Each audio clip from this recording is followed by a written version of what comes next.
அதுல நிறைய பேக்லாஷ் ஆச்சு எனக்கு ஆ. ஆக்சுவலா. ம். நிறைய பேர் வந்து அத எப்படி அப்படி பேசலாம் அப்படின்னு. நான் சாதாரணமா சக நடிகர்கள பேசுற மாரி நேம்ஸ் ஆக்சுவலா நேம்ஸ் வச்சு பேசியிருக்க வேண்டாம். பட் என்னன்னா அது தெரியணுன்றதுக்காக நான் பேசினேன். நேம்ஸ் எல்லாம் எடுத்து பேசினேன்.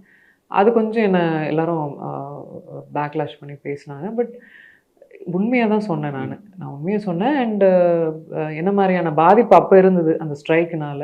சின்ன படங்களுக்கு கம்மி முக்கியத்துவம். பெரிய படங்களுக்கு எப்பவுமே பிரியாரிட்டி. அந்த ஸ்பேஸ் அப்படின்றது வந்து அத கொஞ்சம் நம்ம அலோவ் பண்ணலாம். சின்ன படங்களும் வந்து அ நல்ல of course they are allowing. There lot of people are helping. அதனால தான் சின்ன படங்களும் இதுவரைக்கும் ரிலீஸ் ஆயிட்டு இருக்கு. பட் போராட்டங்கள் கண்டிப்பா சின்ன படங்களுக்கு அதிகமா இருக்கு. இல்லன்னுலாம் நான் சொல்லல. பட் இப்போ டக்குன்னு ஒரு கேள்வி தோணுது. அதாவது அந்த மேடையில வந்து நீங்க கண் கலங்குனீங்கல்ல. அப்போ யாரெல்லாம் உங்க கூட நின்னா? யாருமே ஆக்சுவலா கூட நிக்கல. கூட நிக்கிறதையும் நான் வந்து அலோவ் பண்ணல. ஏன்னா கூட நிக்க வேண்டிய நேரத்துல யாரும் நிக்கல. அதனால நான் ஒரு வாரம் வீட்ட விட்டே வெளிய வரல. ஐ செக்லூடட் மை செல்ஃப். அந்த இன்சிடென்ட்க்கு அப்புறம். ஆமாமா. நான் வந்து டோட்டலா வந்து அ மீடியா எல்லா இதுவும் வந்து ஐ ஷட் டவுன். பொதுவாவே நெறைய பேரு நெறைய அ யூ நோ ம் எல்லாருக்கும் ஒரு ஒப்பீனியன் இருக்குங்க. அது எவ்வளோ ஹர்ட் ஆகுது, ஹர்ட் ஆகல அப்படின்றது யாருக்கும் தெரிய மாட்டேங்குது. ஆம், ஒரு சின்ன வார்த்தை தான். நம்ம போற போக்குல ஒரு கமெண்ட் அடிச்சுட்டு போனாலே நம்மளுக்கு எவ்வளோ wounding-ஆ இருக்கும்ன்றது நமக்கு தெரியும். கதை கதையா ஒருத்தவங்க ஒரு பெர்ஸ்பெக்டிவ்ல கதை கதையா அடிச்சு விட்டாங்க. பப்ளிசிட்டி ஸ்டண்ட்னாங்க. என்னென்னமோ சொன்னாங்க. ஆ அப்படி பப்ளிசிட்டி ஸ்டண்ட் எனக்கு தேவைப்பட்டிருந்திருக்கு அப்படின்னா, அந்த ஒரு வாரம் நான் வீட்ல உட்காந்துருக்க மாட்டேன். எல்லா இதுலயும் இன்டர்வியூ குடுத்துட்டு, நியாயம், அநியாயம்ன்ட்டு உட்காந்து பேசிட்டு இருந்திருப்பேன். பட் அது கிடையாது.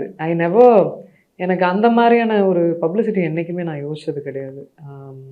ஈவன் Instagram, Twitter நீங்க பார்த்தீங்கன்னா, நான் ஒரு ஆக்டிவாவே இருக்க மாட்டேன். அது ஏதோ பெருமையான்றதுக்காக சொல்லல.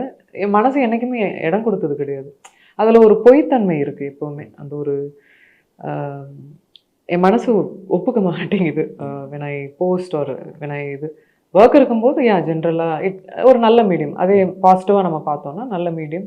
நல்லா ரீச் ஆகறதுக்கு ஒரு நல்ல மீடியமா அது வந்து செயல்படுது. லைக் நம்ம இப்போ உட்காந்து YouTubeல உட்காந்து பேசுறோம் எல்லாமே. இது ஒரு நல்ல விதத்துல ஏற்படுத்திட்டு போகுது. அப்படிப்பட்ட publicity I will never like it and I never do it. But அதான் நான் எப்பவுமே சொல்றேன்ல, நான் விழுவேன். நானே தான் எந்திரிச்சு வருவேன். அது யாருமே என்ன அப்படிலாம் தே கேனாட். இப்ப ஹானஸ்ட்டா சொல்லணும்னா, நீங்க ஒரு வாரம் டிப்ரஷன்ல இருந்தது எனக்கு இப்ப தான் தெரியுது எல்லாத்துக்குமே. டிப்ரஷன் கிடையாது. ம். நான் ப்ராசஸ் பண்ணிக்கிட்டேன். அந்த ஒரு வாரம் வந்து என்ன நடந்தது? என்ன அப்போ வந்து எனக்கு கொஞ்சம் உடம்பு முடியாம இருந்தது. I was unwell. அப்போ டைரக்டர் தான் வந்து என் படம் வந்து கொஞ்சம் பண்ணி கொடுங்க. எனக்கு பப்ளிசிட்டிக்கு நீங்க வரணும் அப்படின்னு. அன்னைக்கு போயிட்டு ஏதோ ஸ்பீச் கொடுத்ததில் நான் மறந்துட்டேன். நான் வந்து வேணும்னு நான் ஏதோ பண்ணதெல்லாம் மரியாதை தரக்கூடாது அப்படின்லாம் கிடையாது. நான் இவ்வளோ நாள் இண்டஸ்ட்ரியில இருக்கேன். நான் எப்படி பிஹேவ் பண்றேன் அப்படின்றது எல்லாருக்குமே தெரியும்.